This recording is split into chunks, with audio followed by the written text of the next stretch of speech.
Do you struggle with getting stuff done, and do you always push yourself to do something even though you don't really want to? Well, after today, you won't have to, because in this video, I'm going to teach you how to find motivation and the 5 best sources to get motivated.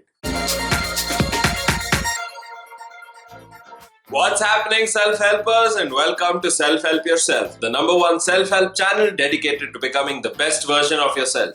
So if you haven't yet, I'd like you to subscribe to my channel, because every week I put out new videos on psychology and how to improve yourself using it. And don't forget to hit the bell notifications icon so that these videos come straight to you. In psychology, motivation is described as an internal process that pushes someone towards a goal. Simply put, it's the reason why you actually do something. Think of these next 5 sources of motivation that I'm going to share with you as an improvement pill that you have to take every single day to get motivated and get going with your life. Step number 1, find a great role model. Find a person who inspires you, or find someone whom you can look up to in your field of interest. And trust me, this is not limited to someone whom you might be seeing in the media. This could even be someone who is really close to you and has made a huge impact in your life. Idolizing, mimicking, and associating yourself with the traits of your role model with yourself has proven time and again to produce the greatest and most inspirational people the world has ever seen. So if you're a tennis player, maybe it's this guy who inspires you. He could be your role model. Or if you were into humanitarian activities and you just love contributing to people, it could be this woman.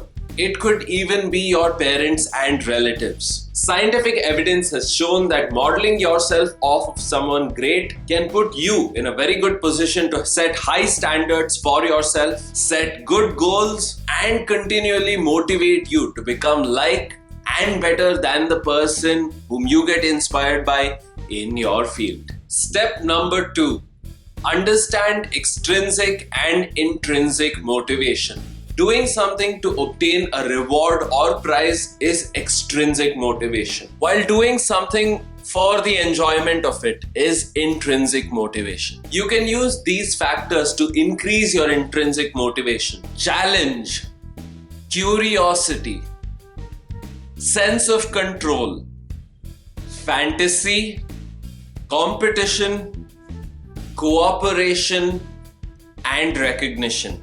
Set your goals and targets in line with both these forms of motivation and take it a step further by attempting to blend intrinsic and extrinsic motivation. So let's say you're a sportsman. Use extrinsic factors like cash prizes, trophies, or even celebrations following a victory to keep you in the groove. Additionally, increase your competence. Make it your routine. Dream about what you wish to achieve. Improve your training regimen, or even find other players who have the same motivation as you. This can really be applied to any field of work or passion. So be sure to combine these intrinsic and extrinsic motivational factors for the best results. Step number 3, flip the switch. Change the way you think and feel about it. Sometimes when you're not motivated and you're just not feeling it, you need to work really hard to push yourself to do something. It's often during these times that your mental fortitude for getting yourself motivated really gets tested. I have a very simple solution for this. Just like the flip of a switch, turn on the motivation switch within your head. Actually imagine the motivation switch within your head. Turn it on. Hear the sound of it being turned from the off position to the on position. Look at this moment when you lack motivation as an opportunity. Say you don't feel like going to the gym today. Flip the switch and just get going. Don't push yourself. Just tell yourself that this is something that you need to do for your own good. Exhibit the exact opposite reaction that you might expect from yourself. Now I know this is easier said than done, but it takes a little time and you can get it with practice, because this is a very powerful visualization technique. And once this exercise becomes a habit, it will work. Surprisingly, it's these days that you will find to be more productive than others. And once you're done, be sure to give yourself an additional pat on the back. Step number 4, release the fear and confusion. Every time that we want to make a decision that pushes us out of our comfort zone, when things are not easy to achieve or there is a risk of loss, we tend to talk ourselves out of doing something. And the worst part is we're fearful to get out of this zone. It's very easy to get trapped here and talk yourself out of doing something that you know will actually get you motivated. So my advice to you is, release yourself from these inhibitions. Choose fight over flight. Convenience will not get you anywhere. Detach yourself from thought processes like regret or anxiety associated with the future. It will come together if you stay motivated. Be sure to remind yourself why you are doing and want to continue doing something. And that will dispel any thoughts that continue to linger in your mind. And you will never be confused again, because now you are once again certain about what you want for yourself.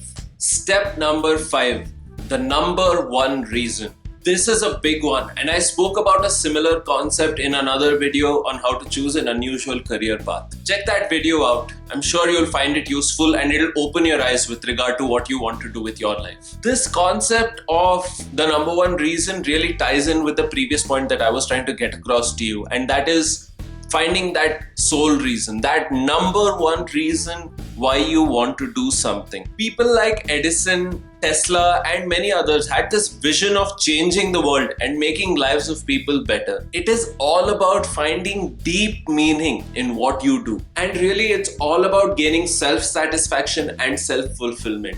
If you don't like what you're doing, it's going to be really hard to push yourself to do it long term. And that's what it comes down to in the end. How to stay motivated long term. I talk about it here all the time.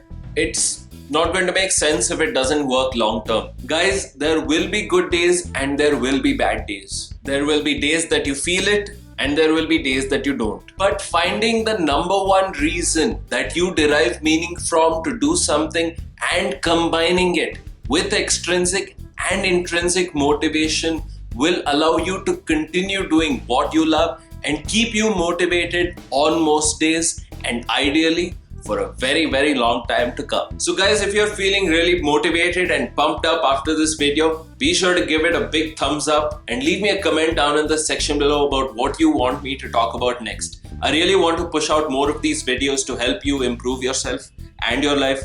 So be sure to tell me exactly what it is that you want me to talk about here, and I'll do my best to push it out to you. And be sure to subscribe if you haven't already, and be sure to hit the bell notifications icon so that the videos come straight to you, and I will do my best to keep you awesome. Alright guys, this is Vikram signing off, and I'll see you in the next session. Hey self-helper, want to take the knowledge that you gained in this video to the next level? Then be sure to click on my face to subscribe and check out the new video that I put out on positive affirmations to make your life more positive and successful.